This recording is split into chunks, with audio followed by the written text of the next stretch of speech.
Dear Mr. Chairman, ladies and gentlemen, first of all, thank you very much for inviting me. I would like to give you an overview about our Berlin aging study, which is focusing on the elderly population. And if you see it's number 2, we have already number 1. And in number 2, we have physical and mental health across the whole lifespan. Just going back to Berlin aging study number 1, there was main cross-sectional study from 99 to 93. We had a randomized core sample of the city literacy above 500 people, and we started in the whole with 2,000, but the 516 were the intensive protocol. And we were focusing on the very old. This means we started with 70 years until 105, and we stratified to age and sex. This we did because we don't want to end up only with women, because as you all know, age is female. And we followed this with 9 sections until 2011. Berlin aging study number 1 is also on a multidisciplinary perspective. It's included, as the same thing was in Berlin aging study number 1, the Max Planck Institution for Human Development, Max Planck Institution for Human Genetics in Berlin, the Socioeconomic Panel, and our research group, geriatric group of the Charité in Berlin. And the whole thing was funded and is also in the moment funded by the Ministry of Science and Technology in Germany. In base 2, we decided again to have a core sample much bigger with 2,200 people, but what we learned from Berlin aging study number 1 was that we also should have a younger group to compare. So we have a young group, 20 to 30 years old, and in this time we started earlier, 10 days earlier, with the population of 60 years old. So just give you a very brief and just a short glimpse what we are doing. The MPAI for Human Development is focusing on working memory and cognitive speed, episodic memory, but this is not all, just some examples. The medical assessment, I go further on. The socioeconomic panel has certain variabilities, objective living conditions, personal values, dynamic interdependencies, personality traits, which are very important when you do aging research, and risk perceptions. Then the genetic analysis we're doing is the whole genome screening and identification of single nucleotides polymorphisms in the GWAS. And then we have some extra parameters of the immune system. So the questions and targets, health status in young and old, the differences between both age groups, and what we also want to compare is the status of the base 1 people in comparison to the base 2 people. And just in the moment, I can already tell you very first results. It looks like that the 70-year-old people in these days are much different in terms of cognitive health and mental health and objective health when you compare those of 20 or 10 years ago. Then we have the relation between socioeconomic parameters and physical and mental health. Then the prediction of age-associated disease and syndromes. This is a very big topic in base number 2.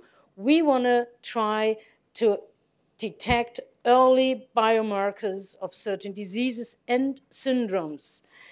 Consequences for potential interventions, influence of genetic parameters, biomarkers, and risk factors during aging. Just give you also a very short but not full, there are some selective things what I show you here, what we do with the participants of base 2 in the medical part. In the medical part, they are for 2 days in our research unit, so we took the anamnesis, the medication. The medication is a big, big topic. We asked them what they have, what they buy what is prescribed by different doctors. Then we do a home visit, and they show us all the medicaments, and then we ask their family doctors, and we ask their other doctors, and you can imagine we get very different answers. Then the habits and daily activities. Eating habits is a big topic. Family history, medical equipment, medical treatment, ADL, IADL, etc. Neuropsychological training, screenings, then physical examination for sure. Then we have some mobility assessments, survey of sexuality, and we have the emotion belt I show you later. And the second day we have all the blood and urine tests, weight, height. We do the ECG, the hand grip strength, pulmonary function, audiometry, visual acuity, and we do DEXA, and we do anthropometry and fine motor function photos we take, and we take speech tests and so on. So you see, we have a very, very broad spectrum what we are looking for. The main topics in BASE are cardiovascular and respiratory system, metabolism on a very broad sense, nutrition, musculoskeletal system, neurodegenerative disorders, fine motor function, hearing and vision, objective and subjective health, because we learned already in BASE 2 that during all the years, the objective health and the subjective health, they go out like scissors. And the survey of sexuality is new in this BASE 2. Then the medication, I focused already, risk factors, biomarkers, and genetic factors.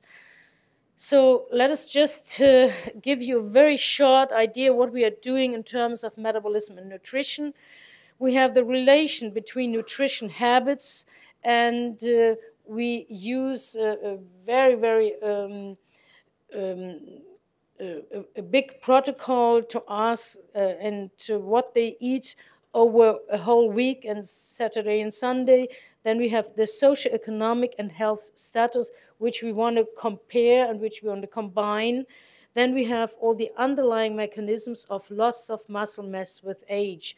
This is also a big topic not only under the word of frailty. This is also a big topic when we are having interest in nutrition. Then biomarkers and development of metabolic syndromes is also a topic which we are very much interested in, because we have also in our country a lot of problems with people which are overweight and malnutrition. And as you all know, when a person has a metabolic syndrome, you have not only the topic overweight, you have on the long run on an aging person the malnutrition problems. So the musculoskeletal system, the neurodegenerative disorders, fine motor function, hearing and vision is another huge block. So we do body measurements like anthropometry parameters. Then we do the DEXA measurement, not only for bone density, we do the DEXA measurement for the whole muscle mass, for fat and connective tissue, etc. The biomeasurement, then the electronic tapping, groove pegboard test. These are two tests for fine motor function, which is in our understanding of aging also very interesting and very important parameters. And then we do the emotion belt, and for example, we collect handwritings, photos, and so on. Here you see what we use, and on the bottom you see the hand grip strength. Here you see the example from the DEXA measurement. Here you see the fine motor function, tapping and groove pegboard test. And maybe you just want to do a little test with me. I would like to ask you to stand up and have your feet very, very tight together like this. And in a second, I will ask you to close your eyes. But before you do this, please do your arms like this. Don't hold anything in your hand. And now, please, when you close your eyes now, have the imagination that you are a column made out of concrete. You cannot walk. You cannot do anything at all. Please close your eyes and, like a column, don't move.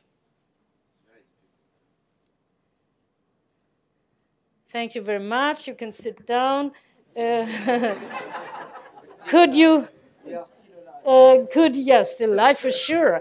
Could you stand like a column? Did you move or? Very difficult, yeah.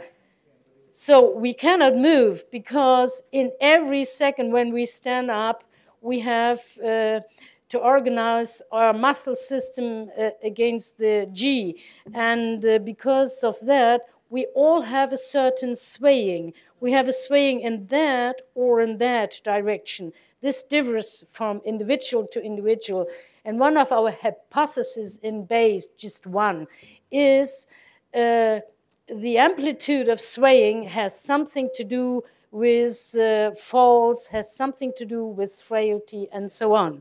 And as you can see here on the picture, a person wears a belt with 2 batteries and a sensor, and we have very tricky sensors which are measuring the mobility of the probants of the base 2 study. And these belts, they wear 7 days and nights, except when they are under the shower on the bath tube. Then they can take it off. And in the moment, we have more than 1,000 participants already done with this. And it's wonderful. These elderly patients, they do it. We didn't believe it in the beginning. We thought, oh, maybe half of them are content with this. And they say, no, we don't want to wear this. But it's wonderful. You won't believe it. They all wear it, and we have wonderful data about what they are doing, when they are getting up, when they are laying down, sleeping, what they are doing on the weekend, etc., etc., etc. Just to give you an example, what kind of different things we do, how broad Berlin Aging Study is. And in the morning we heard already in the first session something about frailty. Frailty, whenever you deal with elderly patients or elderly population, frailty is a big, big, big topic. And it's not a diagnosis, it's a syndrome. And it's influenced, oh, I see the yellow card. I'm colorblind, I think. It has something to do with bone mass, muscle mass, nutrition, hearing, vision, the neurological status. For sure, it has something to do with cognition, mobility, and it has something to do with medication. This already we find out in the Berlin Aging Study #1, that it has a lot to do with certain medications and diseases. So frailty is a big topic. But just to give you an example, how in this multidisciplinary perspective, we want to analyze these questions, we go from the phenotype to genotype, or we go from macro level to a micro level. So we also are interested in SNPs, in molecular genetic, but not only that. Also, we want to combine these different factors or syndromes with, in a multidisciplinary approach, with the parameters of the socioeconomic panel, because we have the hypothesis that socioeconomic factors play a great role, and we want to also compare this and combine this with mental and physical health factors, etc., etc. So I told you already that we do the GWAS. Here are very interesting findings already from the first 200 or 300 probants of the lipoprotein A, but this is too much in the moment. I cannot go on that. Then we are interested not only in frailty, we're interested in sarcopenia. We have the very, very first results of the first, I think this were the first 600 probants and base. Here you can see 24 women had sarcopenia, 18%, 24%, and 18% the men. Yeah, this was a very rough and very, very short and quick impression I want to give you about the base study, but hopefully you ask me questions.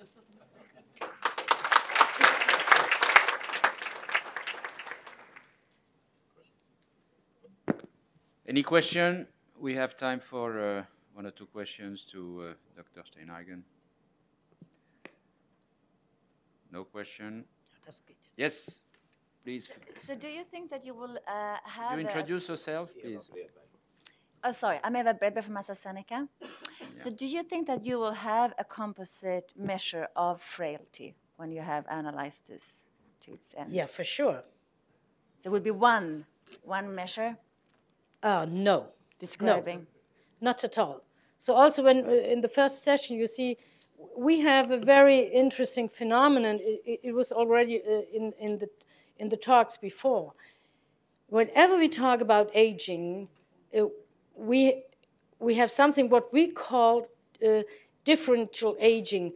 As far as we grow old, we have a whole variety of people. And also this is, to my opinion, the main topic, because treatment with medications is such a hard problem, you see, because we have so many different things. And here also, I think finally we come out with patterns. But what we also want to do is to detect very, very early these factors which leads, for example, to frailty, which leads to sarcopenia, so that we can do intervention. Because I think because of the demographic changes with all the problems, the only thing is not rehabilitation, is prevention. And therefore, we have to detect early, as early as possible. Thank you. If there is time for one more question, I want to emphasize one of the most important organs that we have for drug treatment, and I will talk about that tomorrow. Did you have data on the renal function? For sure. Good. No doubt about that. The last one. Marion Mamon of Artis. Quick question. It looks extremely interesting. Beyond all the factors which you have mentioned, have there been any concerns on the individual's patient's part regarding the protection of their data, since you are registering a lot of data going up to the genomics in real time, over a long period of time? I can tell you, when we started with base 1, this was 20 years ago, our university came up with the idea to do an extra ethic committee for the base people. Can you imagine? Yeah. So we always have to go with every little tiny thing, to go and ask and write papers, etc., etc. And also when we do some collaborations which were not planned in the beginning, then we have to come on with an addendum, etc., etc. For sure. And there are several papers when a program is coming to our research unit. We have an extra house on our campus where we have the geriatric hospital. It's just one house with 2 floors there. And when they come and when they start the speech with the doctor, the first conversation is about all these things. And it happened from 1,008 probants that there were 4 which didn't want the genome. But I think 4 out of 1,008, I think this is really great. And so we have sometimes people which don't want to have the photos, you see. Okay. But on the long run, and it's fantastic to deal with these elderly probants. Okay, very last short question, short answer. Very short. Wim Wientjens from the Netherlands. Netherlands euthanasia. How many people in your cohort? Everybody is so positive this morning. How many people do you have in your cohort who don't want to live anymore and say stop and please doctor, give me a medicine to stop my life? Yeah, this I can't tell you in the moment because we just started with base 2 and we are not having the very old, but from base 1 there were results about that. And this was mainly done by Jackie Smith and Yvonne Schütz, by our psychologists from the Max Planck Institution. So, but these data are also published already.